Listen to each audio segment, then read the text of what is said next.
तर आपण या ठिकाणी गणेश तांडा या ठिकाणी शेतीपूरक व्यवसाय पाहण्यासाठी आलो असता या शेतकऱ्यांनी राठोड साहेबांनी दुग्ध व्यवसायासोबतच कुक्कुटपालन हा सुद्धा व्यवसाय सुरू केलेला आहे।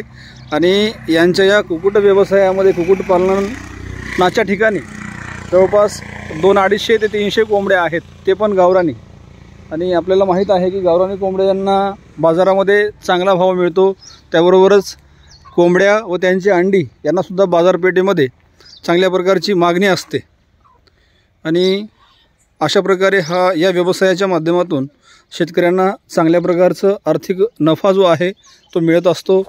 आणि यांनी आपल्या जनावरांच्या माध्यमातून जे काही शेण आपल्याला मिळते त्या शेणखतावर ही कोंबडी जी आहेत चांगल्या प्रकारे वाढत असतात। आणि या कोंबड्याच्या व्यवसायाच्या माध्यमातून शेतकऱ्यांनाही चांगल्या प्रकारचं उत्पन्न मिळते।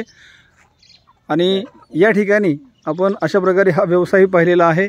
शाहू परिवारातील सर्व विद्यार्थी, शिक्षक यांनी हा व्यवसाय कसा करावा काय नाही याबद्दल बरीच काही माहिती जी आहे ती घेतलेली आहे। धन्यवाद।